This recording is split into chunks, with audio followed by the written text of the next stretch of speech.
This is just a celebration of racing, and it's a celebration of Roger and his great success and his life, and these incredible champions who really do what very few people could do. Mentally, psychologically, it's a big factor here, like it is in all sports, really, but you need a great physical ability. People that do this, they don't realize what great athletes they are. It's just not the car. I had a friend, he's a very successful guy, but he was a driver, and started off, he wanted to be a race car driver. He wanted to be like you. He wanted to be just like Joey Logano. and he had it for business, but he didn't have it for he said, I just couldn't compete with the good drivers. He couldn't do it no matter what he did. And he got lucky. He went into business. He made a lot of money. He was very successful. But he said, I couldn't press the accelerator down all the way, and the best drivers could. So there was just a difference. It was really, I never forgot that story.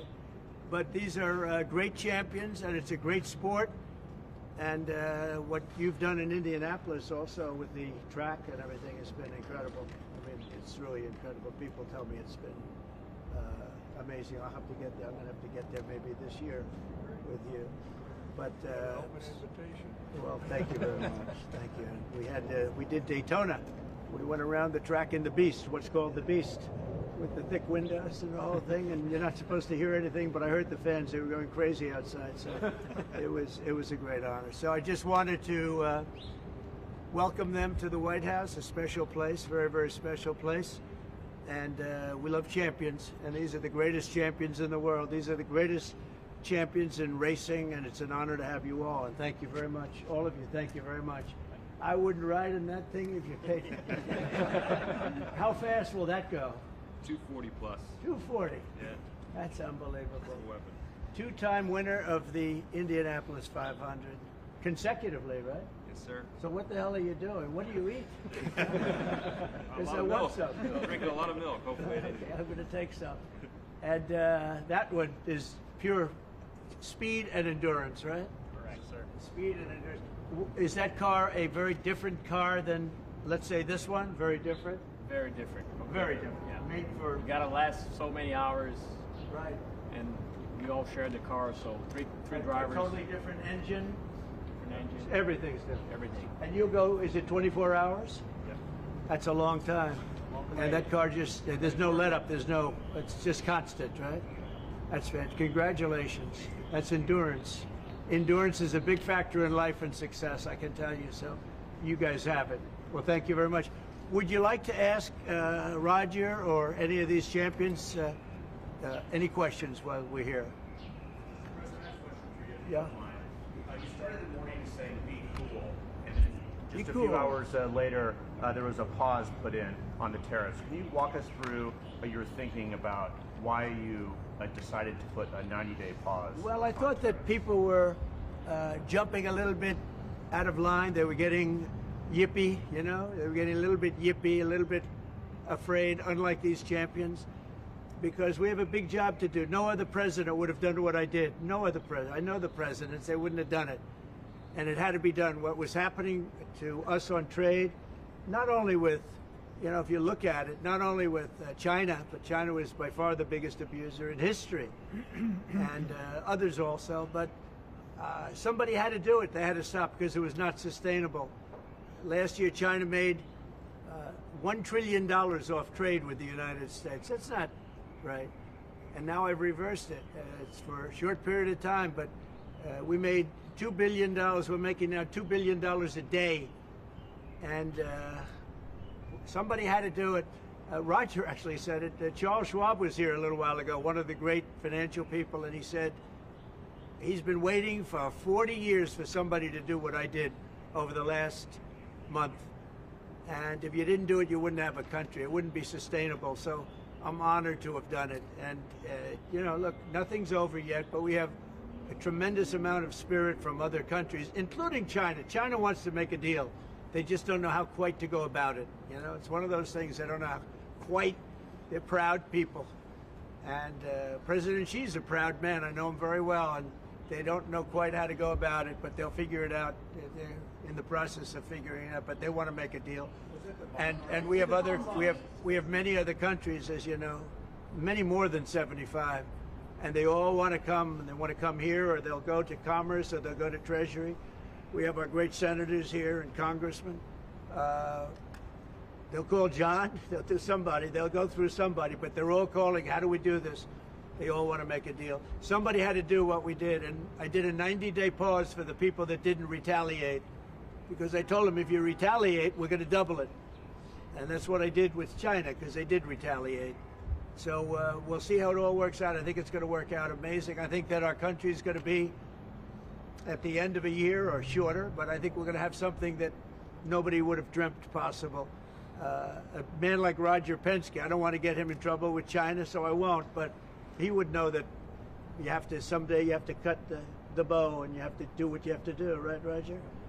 And that's what I did, and I'm very happy to have done it. Mr. President, Was there anyone the Prime Minister of Greece just told Breitbart's Matt Boyle that he thinks absolutely the European Union and the United States could work out a trade deal that's win-win and, quote, mutually beneficial to both sides. I agree. What do you think about the Prime Minister's comments, and do you think a deal could be struck with the European Union? First of all, I know him, he's a good man, and I appreciate his comments. Yeah, a deal could be made with every one of them. A deal's going to be made with China. A deal's going to be made with every one of them. And there'll be fair deals. I just want fair. They will be fair deals for everybody.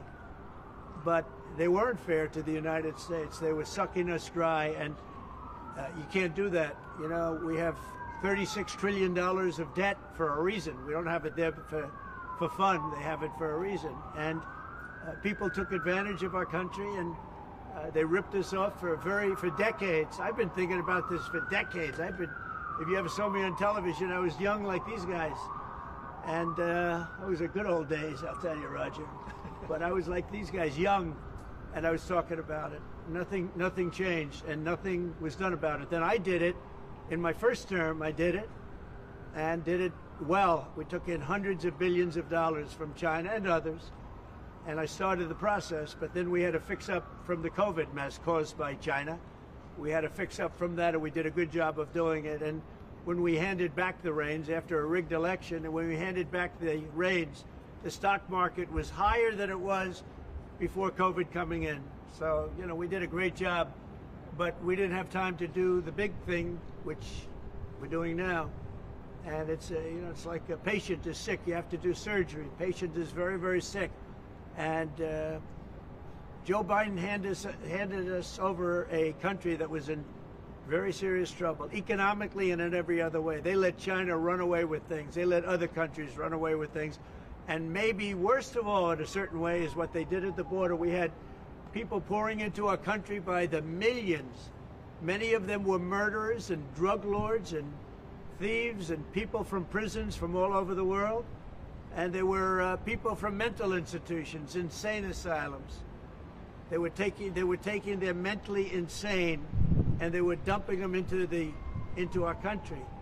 And I'll tell you, Tom Homan and Kristi Noem are doing a fantastic job in removing them. And now the courts, the Supreme Court just gave us numerous good rulings where we have to be able to get them out. You had other judges trying to take over the system.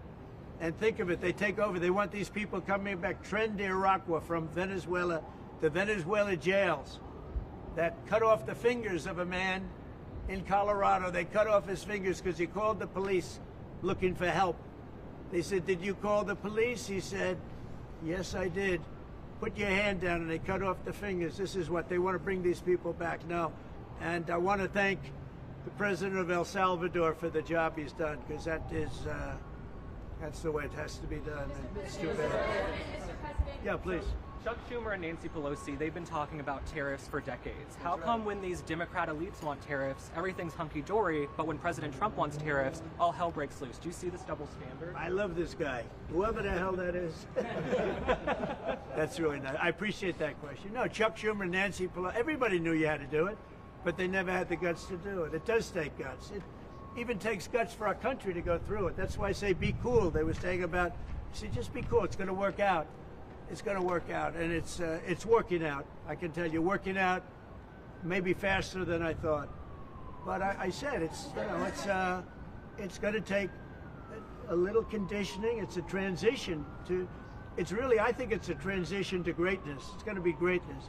Our country is going to be, there'll be nothing like it. And people investing in our country, they're going to do better than they've ever done before. We have more car manufacturers, Roger, coming into our country now. Speaking of cars, we've never seen anything like it. And they're coming in because of the election, but they're coming in because of the tariffs, because they don't want to pay 25 or 50 or whatever it may be. They don't want to pay that. They can't pay that. We had 3 cancellations in Mexico, building a plant. They're all coming into the United States. Canada, they're coming in. From China, they're coming in from everywhere. And that's just cars. We have chip makers coming. We're the biggest chip maker in the world, from Taiwan, coming in, spending $3 billion to build plants, and mostly a big plant. This is a hell of a plant when you spend the kind of money that they're going to go $200 to $300 billion, not million. You know, you'd say million would be the right number. It's not. $200 to $300 billion. $1 billion. Think of that. $300 billion. If you look at Apple, Apple is going to spend $500 billion building a plant. They wouldn't be doing that if I didn't do this. They'd just keep building them in China. And that's unsustainable. It's not a pleasant thing to do, but I appreciate the question. And, you know, interestingly, Chuck Schumer and Nancy Pelosi, Crazy Nancy, they've wanted to do this for years, but they never had a president that had the guts to do it, because it does take guts, believe me. Was it the bond markets that persuaded you to reverse course? I was watching the bond market. The bond market is very tricky. I was watching it, but if you look at it now, it's beautiful. The bond market right now is beautiful. But yeah, I saw last night where people were getting a little queasy. I think everything had. Well, the big move wasn't what I did today. The big move was what I did on Liberation Day. We had Liberation Day in America. We're liberated from all of the horrible deals that were made, all of the horrible trade deals that were made. And I was helped by people just like this, senator, congressman, and friends, right? And we had great help in the Senate. Our Republican senators have been amazing. They stood tall. And likewise in the House. And John Thune has done an amazing job. Barrasso has done an amazing job. I mean, I can't think of a senator, really. We had tremendous support. We got a bill passed the other day with almost unanimous support in the Senate, and I think we're going to get that in the House too. And I have to tell you that Mike Johnson is a great speaker. He's done a fantastic job. We had a majority of 1, now we have a majority of 7. And you don't realize how big 7 is until you have a majority of 1. 7 sounds like so much. But we're doing well. But Mike Johnson and John Thune have done a really great job. Mr. President, was there anyone who influenced your decision? Did you speak with anyone, you know, Jamie Dimon? Did you speak with anyone? Well, I watched Jamie Dimon on Maria Bartiromo's show this morning, and he was very good. He said that, actually made the statement to effect that something had to be done with the tariffs and trade. He said that. He said, look, you know, at some point, but he said something has to be done with tariffs and trade. He understood it. He's very smart and very a genius financially. He's done a fantastic job at the bank.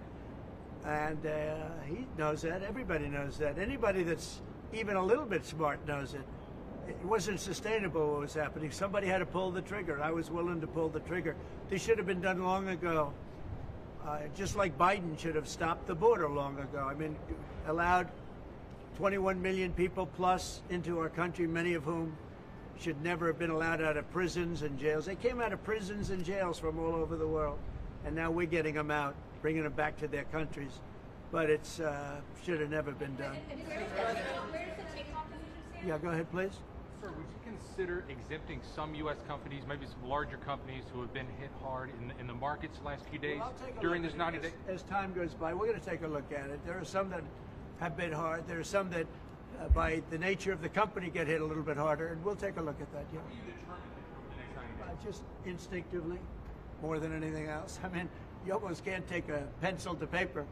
It's really more of an instinct, I think, than anything else. What's your credibility like? Because you said that these tariffs would go into effect on Monday. You said no pause. And today there is a pause. So No, how I can think people you have believe to have, your word today? it's not a question of that. You have to have flexibility.